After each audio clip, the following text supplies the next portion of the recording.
Hello? Makinig ka mabuti.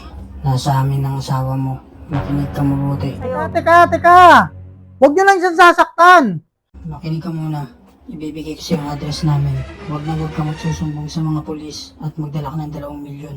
Teka lang, hindi tayo nagkakaintindihan eh. Ang sabi ko, huwag niyo lang siyang sasaktan, inyong-inyo na siya. Ha? Oo, kanina ko pa nga inaantay yung tawag ninyo eh. Katunayan yan, eto nga niready ko na yung mga gamit niya. Kaya may mga parcel pa siya rito. Ako na magbabayad niyan, ililibre ko na, papadeliver ko dun sa address na binigay Wait lang. ninyo. May mga dumating ang parcel dito eh. Sino magbabayad na ito? Siyempre kayo na yan. Labas na ako dyan. Ayoko naman ng ganyan. Ay, pambihira kayo, bahala na kayo dyan, labas na ako dyan. Tsaka okay naman yan, mabait naman yan.